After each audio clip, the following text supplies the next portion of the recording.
Hi friends, welcome to Telugu defence news. Friends, మీకు Indian మిలిటరీపై interest ఉంటే తప్పకుండా మన ఛానల్ని సబ్స్క్రైబ్ చేసుకొని డైలీ ఫాలో అవడానికి అయితే ట్రై చేయండి.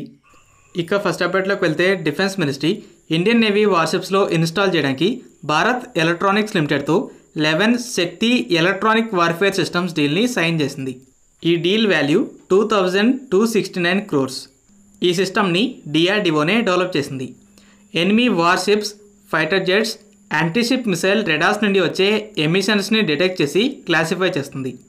తర్వాత వెంటనే జామింగ్ సిగ్నల్స్తో వాటిని జామ్ చేసి శత్రువులు ఇండియన్ వార్షిప్స్ని డిటెక్ట్ చేయకుండా ప్రొటెక్షన్ ఇస్తుంది.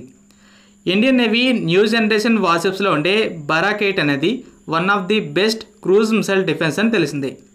శక్తి ఈడబ్ల్యూ సిస్టమ్స్ ద్వారా వీటికి హార్డ్ కిల్తో పాటు సాఫ్ట్ కిల్ ఆప్షన్ కూడా ఉంటుంది. ఈ 11 సిస్టమ్స్ అనేవి 4 విశాఖపట్నం క్లాస్ డిస్ట్రాయర్స్, 7 అప్కమింగ్ నీలగిరి క్లాస్ ఫ్రిగేట్స్ కోసం. ఇవి క్యారియర్ బ్యాటిల్ గ్రూప్ మొత్తానికి ప్రొటెక్షన్ ఇస్తాయి. జోరావార్ లైట్ ట్యాంక్ ప్రాజెక్ట్కి ఇంజన్ని ఇవ్వమని చెప్పాక ఇప్పుడు జర్మనీ అర్జున్ మాక్వనే ప్రాజెక్ట్ని కూడా దెబ్బకొట్టింది. 2021లో ఆర్మీ 118 అర్జున్ మాక్వనే ట్యాంక్స్ని ఆర్డర్ చేసింది. వీటికి జర్మనీయే ఇంజన్స్ని సప్లై చేయాలి. అయితే జర్మనీ ఇంజిన్స్ ప్రొడక్షన్ని తిరిగి మొదలుపెట్టి డెలివరీ చేయడానికి 4 years టైం పడుతుందని చెప్పింది. అయితే మీడియా రిపోర్ట్స్ని బట్టి ఆర్మీ, డిఆర్డిఓలు ఈ ట్యాంక్స్లో ఇండిజినస్ ఇంజన్ని ప్లాన్ చేస్తున్నాయి. డిఆర్డిఓ ఎఫ్ఆర్సివి ప్రాజెక్ట్ కోసం 1500 హార్స్ పవర్ ఇంజన్ని డెవలప్ చేస్తుంది. Last year first time test చేసింది. 3 yearsలో ఇంజన్ ప్రొడక్షన్కి రెడీ అవుతుందని చెప్తున్నారు. కొన్ని మోడిఫికేషన్స్తో అర్జున్ మాక్వనేస్లో కూడా ఇవే ఇంజన్స్ని ఫిట్ చేయాలని చూస్తున్నారు. జర్మనీ రిలయబుల్ పార్ట్నర్ కాదని నిరూపించుకుంది.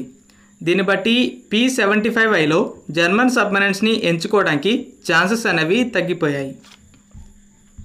దాదాపు 2 సంవత్సరాల యుద్ధం తర్వాత యుక్రెయిన్కి ఒక low cost and effective anti drone system అనేది దొరికింది.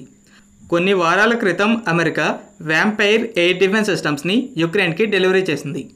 అయితే యుక్రెయిన్ షాహిద్ డ్రోన్ని షాట్డౌన్ చేస్తున్న ఫుటేజ్ని రిలీజ్ చేసింది. ఈ vampire system APKWS advanced precision kill weapon system అనే లేజర్ గైడెడ్ రాకెట్స్ని ఫైర్ చేస్తుంది. లాంచర్కి 4 రాకెట్స్ ఉంటాయి. అటాక్ హెలికాప్టర్స్ గ్రౌండ్ అటాక్ కోసం ఇలా లేజర్ గైడెడ్ రాకెట్స్నే ఉపయోగిస్తాయి. లేజర్ గైడెడ్ రాకెట్స్ అయినా లేజర్ గైడెడ్ బాంబ్స్ అయినా సరే వీటికి ఒక కిట్ ఉంటుంది. పైలట్ ఎలక్ట్రో ఆప్టికల్ సెన్సార్స్తో టార్గెట్పై పాయింట్ చేసి ఉంటే బాంబ్ లేదా రాకెట్ ప్లాట్ఫామ్ సెన్సార్స్ నుండి వస్తున్న గైడెన్స్తో టార్గెట్స్ని డిస్ట్రాయ్ చేస్తాయి. ఇది కూడా అలాంటి రాకెటే. అయితే ఈ లేజర్ గైడెన్స్తో ఎయిర్ బోర్న్ టార్గెట్స్ని కూడా డిస్ట్రాయ్ చేయొచ్చు. ఈ కాన్సెప్ట్ నుండి వచ్చిందే వ్యాంపైర్ సిస్టమ్. వెహికల్పై లాంచర్తో పాటు ఎలక్ట్రో ఆప్టికల్ సెన్సార్స్ కూడా ఉంటాయి. ఇరానియన్ షాహిద్ 136 డ్రోన్ కాస్ట్ అనేది రఫ్గా $21,000, అంటే సుమారు 17 లక్షలు. అయితే నాసమ్స్ మిసైల్ కాస్ట్ అనేది $1 million, అంటే 8 కోట్లు. యుక్రెయిన్ అజ్రామ్ సైడ్ వింటర్ లాంటి మిసైల్స్ని కొన్ని నెలల క్రితం రిసీవ్ చేసుకుంది.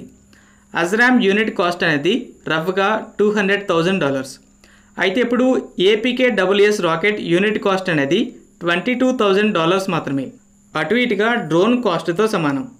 ఎయిర్ డిఫెన్స్ కన్స్తో అయితే ఇంకా తక్కువ ఖర్చే, కానీ తెలిసిందే కదా, మల్టిపుల్ డ్రోన్స్ని హ్యాండిల్ చేసేటప్పుడు ఇవి అంత బెటర్గా ఉండవు. ఫైనల్గా యుక్రెయిన్ చేతికి ఒక low cost effective air defence system వచ్చింది. ఇది ఇండియాతో పాటు మిగిలిన కంట్రీస్కి కూడా మంచి లెసన్ అవుతుంది. రియూటర్స్ ఇచ్చిన రిపోర్ట్ని బట్టి last year Putin Arab country అలయన్స్ని మధ్యవర్తులుగా ఉంచి అమెరికాకి Russia Ukraine war ceasefire గురించి సలహా ఇచ్చారు. అయితే అమెరికా దీన్ని రిజెక్ట్ చేసింది. అమెరికా ఇది మా నిర్ణయం కాదు, ఇటువంటి చర్చల్లో యుక్రెయిన్ కూడా ఉండాలని చెప్పింది.